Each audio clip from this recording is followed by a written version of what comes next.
Sabe quando a gente vai fazer um café e, sei lá, se empolga no açúcar?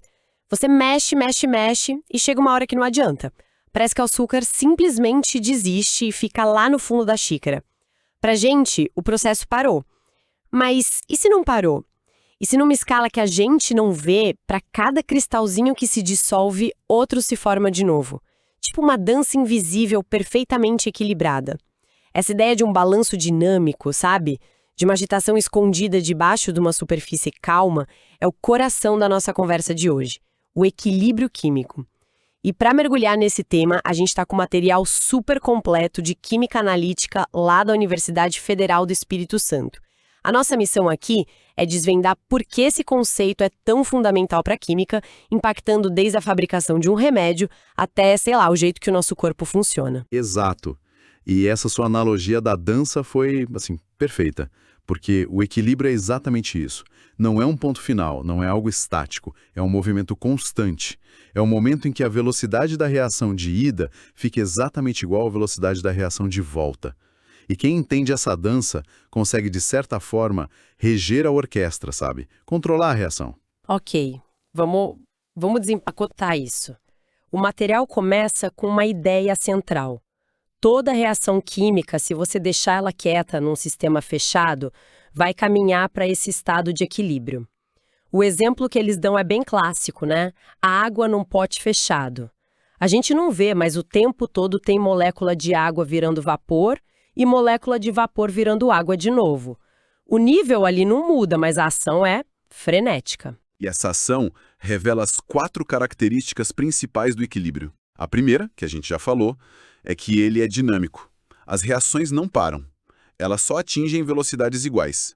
Se a gente olha um gráfico, tipo do material, a gente vê as concentrações dos reagentes caindo, as dos produtos subindo, até que tudo vira uma linha reta. Aquele platô, aquela linha reta, não é o fim, é o equilíbrio. Certo. É como se fosse uma avenida de mão dupla, com o mesmo número de carros indo e vindo. A avenida está super movimentada, mas o total de carros de cada lado fica igual. Legal. E as outras características? O que mais define esse estado? Bom, a segunda é que ele é espontâneo. O sistema busca o equilíbrio naturalmente, sem ninguém precisar forçar. A terceira é a reversibilidade. E essa é bem interessante. Não importa se você começa só com reagentes ou só com produtos. O ponto de equilíbrio que o sistema vai atingir no final é o mesmo. O destino é o mesmo. A quarta característica, no entanto, parece mais profunda. O material chama de natureza termodinâmica. Isso soa como a verdadeira razão por trás de tudo. E é aqui que a coisa fica fascinante. O equilíbrio químico, na verdade, é o resultado de uma batalha, uma negociação entre 2 tendências da natureza. Pensa assim. De um lado, você tem uma força que quer a menor energia possível, a estabilidade. É a tendência de tudo querer ficar, digamos, confortável. As moléculas querendo ficar quietinhas no sofá. E do outro lado da briga? Do outro lado, tem uma força igualmente poderosa, a entropia. A tendência universal para máxima desordem, para o caos. São as moléculas querendo correr pela casa, espalhar tudo, fazer a maior bagunça possível. O equilíbrio químico é o ponto exato onde a vontade de ficar no sofá se iguala à vontade de bagunçar a casa. É o acordo de paz entre a ordem e o caos. Uau, isso muda tudo. Não é só sobre velocidade. É uma disputa de forças cósmicas no nível molecular. Mas se eu sou, sei lá, uma engenheira química tentando fazer amônia, acordo entre ordem e caos não é um número que eu uso num cálculo, né? Eu preciso saber quem está ganhando a disputa. Como a gente mede isso? Essa foi a pergunta que Guldberg e Wag, 2 cientistas noruegueses, responderam lá em 1867. Eles sacaram que a velocidade da reação depende da concentração das coisas que estão reagindo. Mais moléculas, mais trombada, reação mais rápida. A genialidade deles foi transformar isso numa expressão matemática, sabe?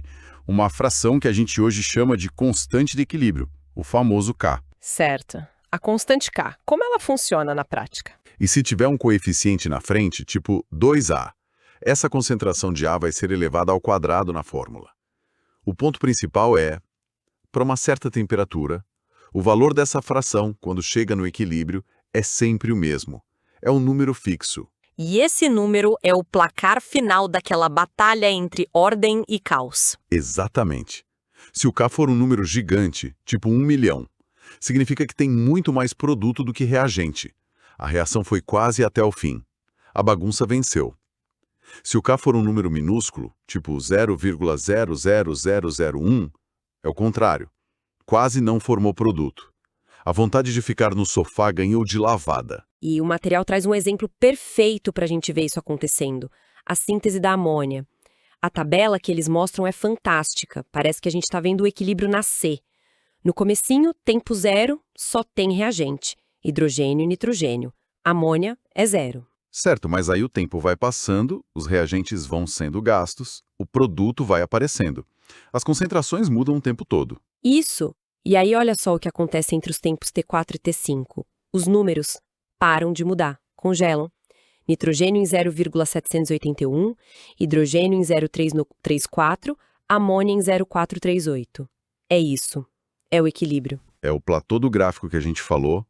E o mais legal é que se a gente pegar esses números e jogar naquela expressão da constante, o resultado, que o material chama de Q, também para de mudar.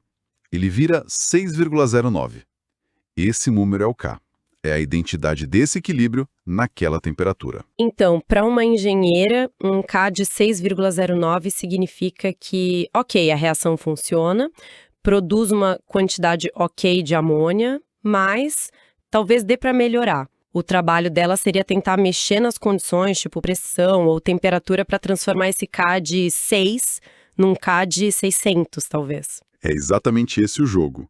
Mudar a temperatura, por exemplo, é como você dar um incentivo para um dos lados daquela negociação. Você consegue empurrar o equilíbrio para onde você quer, para ter mais produto no final. O material lista outras reações, né? Mas tem um detalhe numa tabela que me deixou intrigada.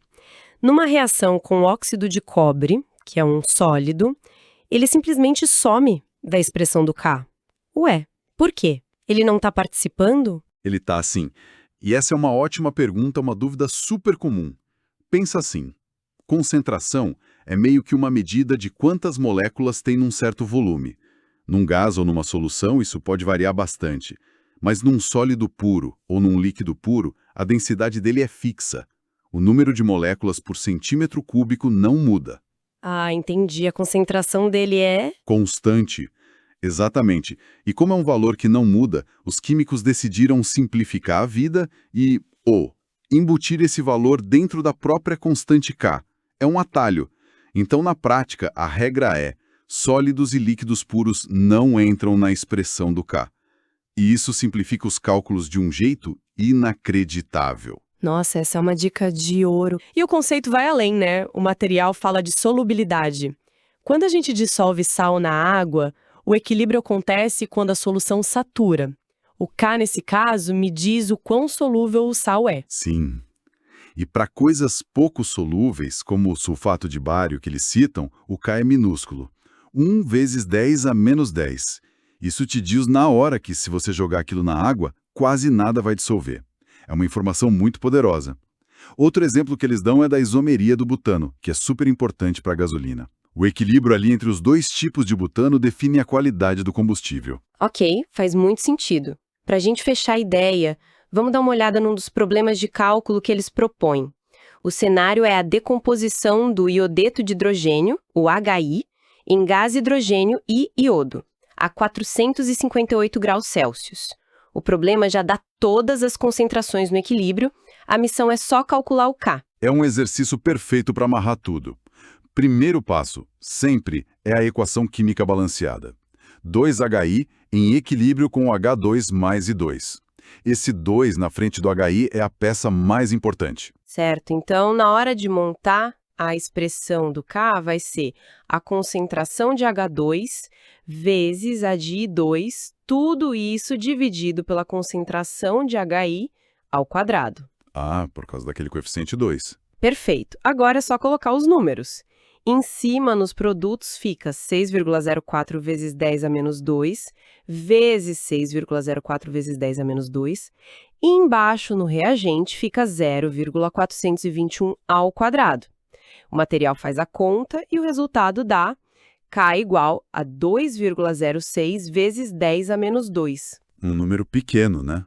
Bem menor que 1. Então, interpretando, isso significa que o HI é meio teimoso. Nessa temperatura, ele prefere ficar como HI. A maior parte dele não se decompõe. A balança pende muito para o lado dos reagentes. É essa leitura, exatamente. E o outro problema que o material mostra, o do NOCl, ilustra um ponto ainda mais legal. Lá, o K é ridículo de pequeno, 2,0 vezes 10 a menos 10.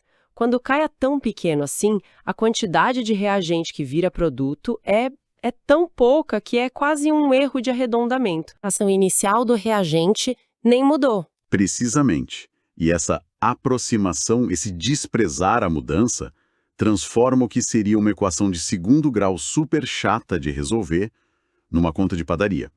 É um truque do ofício, sabe?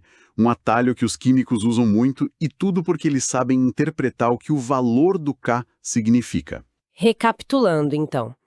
O que parecia ser um processo que simplesmente para, na verdade, é um estado de balanço dinâmico e frenético. O equilíbrio químico é o resultado de uma negociação molecular entre a busca pela estabilidade e a tendência ao caos. E a constante K é a ferramenta que nos dá o placar dessa negociação, dizendo se a gente vai ter mais produto ou mais reagente no final. Exato. E quando a gente traz isso para o mundo real, a gente entende por que isso não é só teoria. É a linguagem da indústria química. A capacidade de prever o K e, mais importante, de aprender a manipulá-lo. É o que permite otimizar a produção de tudo, desde fertilizantes que alimentam o mundo até os princípios ativos de medicamentos que salvam vidas. Dominar o equilíbrio é, em grande parte, dominar a química que funciona na prática. E isso me deixa com uma reflexão final. A gente focou na química, mas essa ideia de um balanço dinâmico entre forças opostas, ela está em todo lugar. Está na biologia, com a homeostase do nosso corpo, está na economia, com oferta e demanda, nos ecossistemas. Então a pergunta que fica é: se o equilíbrio químico é essa dança entre a busca por menos energia e mais desordem, quais seriam as forças equivalentes, sabe? As tendências invisíveis que governam os equilíbrios tão complexos que sustentam a nossa sociedade e o mundo natural.